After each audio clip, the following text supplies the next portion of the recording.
Si on avait à parier sur les probabilités, elle favorise pour l'instant l'esprit critique. Et c'est vrai encore aujourd'hui. Stéphane Bureau.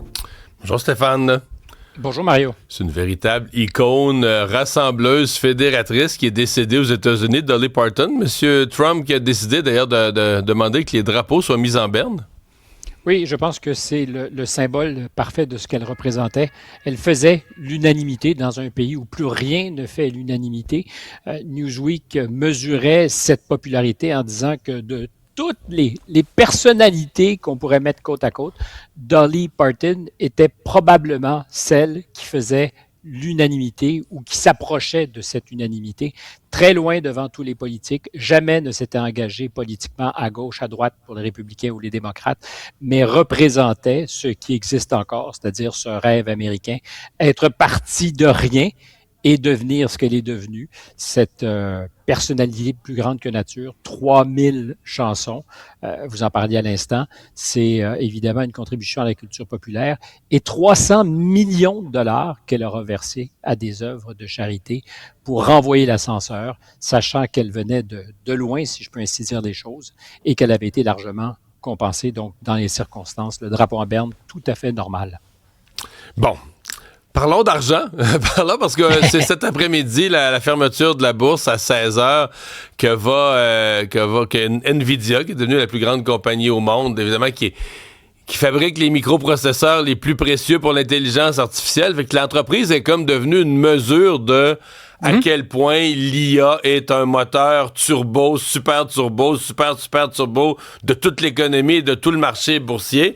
À l'occasion de faire le point un peu là-dessus, est-ce que l'IA est une bulle? Est-ce qu'elle contribue à l'économie réelle des États-Unis au rythme où on l'espère? Il n'y a aucun doute qu'à ce jour, et on verra ce que nous dit aujourd'hui Nvidia, mais ça contribue pour beaucoup à la croissance de l'économie américaine et à la vitalité de son produit intérieur brut, parce que beaucoup de dépenses sont liées à l'IA. Nvidia, tu le disais, c'est la plus grande capitalisation mondiale. Ils font des microprocesseurs, mais ce qu'ils vendent n'a rien de micro, parce qu'aujourd'hui, les GPU, les processeurs, les Graphic Processing Unit qu'ils vendent, c'est des meubles, c'est des stacks, ça n'a rien d'une petite puce comme on l'imagine. Elle est au cœur du développement de l'intelligence artificielle. Et par curiosité, parce que je sais que tu aimes boursicoter, si tu avais investi, je vais dire en janvier 2000, parce que selon les mois de l'année en 2000, ça changerait. 1000 $. Combien vaudrait ton 1000 $? 6 millions? 2 millions et 2 demi. millions? C'est donc beaucoup de rendement avec beaucoup de volatilité. Mais sincèrement, si tu avais investi 1000 $ dans Nvidia à cette date-là, tu mériterais ton 2 millions parce que je veux dire, ça s'est passé à une vitesse. C'est comme une compagnie qui est arrivée dans le firmament, puis à un moment donné, parce qu'au départ, ils faisaient des cartes graphiques pour les jeux, puis tout ça, tu sais. C'était difficile d'imaginer ce qui s'en venait, là.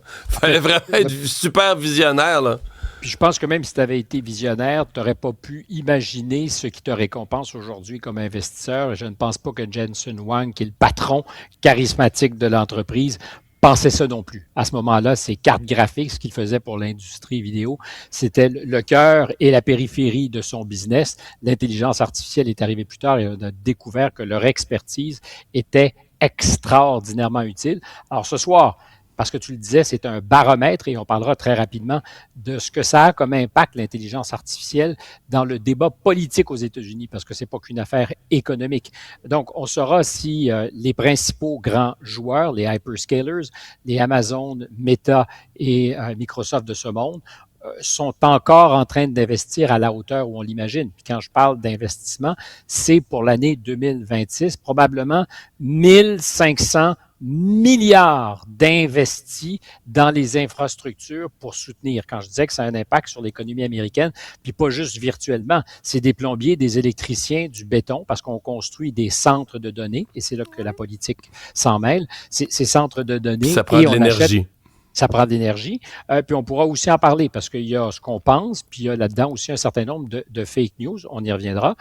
Mais dans ces centres de données, on déploie évidemment toute la quincaillerie et entre autres, au cœur de tout ça, les microprocesseurs de Nvidia. Donc, ce qu'ils savent de leurs affaires nous dit une chose essentielle sur les dépenses qui vont être faites au cours des prochains mois, prochaines années, de ce que ça va continuer. Ça a un impact sur deux fronts à court terme, sur le marché boursier, qui est très tendu parce que il est au sommet et on se demande si c'est soutenable.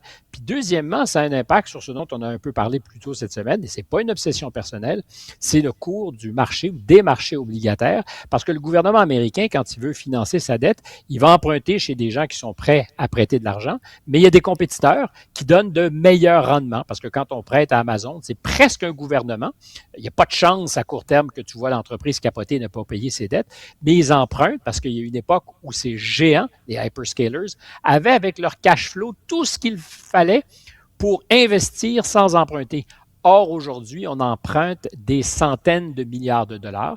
Une question, possible que tous ces joueurs aient emprunté en amont de leurs besoins de déploiement, c'est-à-dire qu'ils aient déjà emprunté pour avoir le cash en poche, puis pas se faire prendre dans un an ou deux à emprunter à plus haut taux. C'est une possibilité. Mais tout ça pour dire donc que l'intelligence artificielle, ça a un impact sur les cours de la bourse, mais sur l'économie en général. Et c'est devenu une variable politique essentielle. On a vu d'abord les démocrates se positionner dans plusieurs États en disant « pas dans ma cour ». On ne veut pas de centres de données qui se construisent comme des champignons pour les raisons que tu as un peu soufflé tout à l'heure. Consommation d'énergie, l'impact que ça peut avoir sur la facture d'électricité des citoyens ordinaires, consommation d'eau et le bruit, parce que ce sont des mastodontes bruyants. C'est comme des gros avions qui tous ensemble auraient leur réacteur ouvert. Or, la question, c'est est-ce que tu construis un centre de données au centre de la ville ou tu le fais en banlieue? C'est une autre variable importante. Mais aujourd'hui, donc, les démocrates se sont positionnés. C'est vrai pour la gouverneure Hochul à New York qui a dit fini la construction, je ne touche plus à ça, parce que politiquement, c'est radioactif.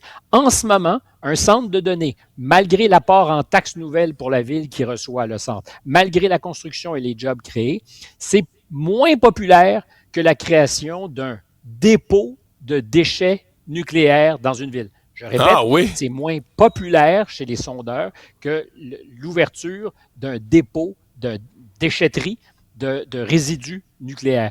Ça ne passe pas, c'est dans le travers de la gorge des Américains. Il y a un problème, disait M. Trump un peu plus tôt.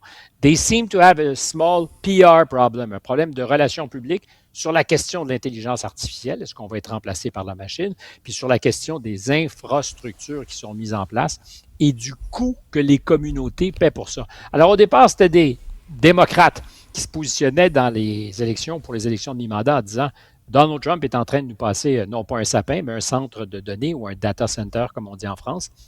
Et là, c'est des républicains qui s'en mêlent et des démocrates conservateurs. Pour moi, le plus gros flip-flop qui est le baromètre de quelque chose, c'est le gouverneur Shapiro de la Pennsylvanie, qui est plutôt, qui pourrait être un républicain, qui est un démocrate, mais qui est très conservateur, qui avait accueilli, il n'y a pas plus tard qu'un an, à bras ouverts, un investissement de 20 milliards d'Amazon en disant c'est l'avenir, et c'était entre autres pour des centres de données. C'est la preuve que nous sommes capables de nous positionner dans l'économie du 21e siècle, et ce n'est que le début de la manne.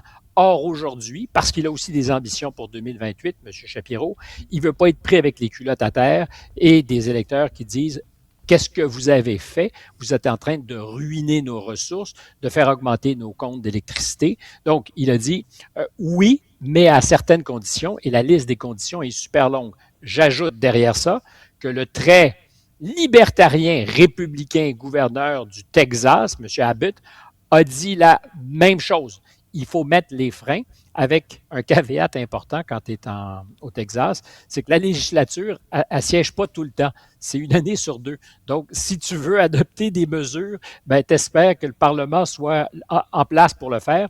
Et là, tout ce qu'on a décidé de faire, c'est de dire on stoppe, on ralentit. Or, le Texas était l'Eldorado pour tous ceux qui rêvaient de construire parce qu'il n'y a à peu près pas de réglementation. C'est pour cette raison que Elon Musk a déplacé sa super usine de la Californie vers le Texas, parce que tu peux construire en quelques mois ce que ça va te prendre des années à construire en Californie. Or, le Texas, hyper ouvert à la business, fait « niet, pas dans ma cour », et les stratèges républicains qui préparent les élections de mi-mandat disent en particulier, il y a un ou deux États, s'il fallait que nos candidats soient défaits sur la question de l'IA et des centres de données, on s'en remettra pas. C'est un marqueur important. Puis évidemment, si on pense à novembre, on pense surtout aussi à novembre 2028.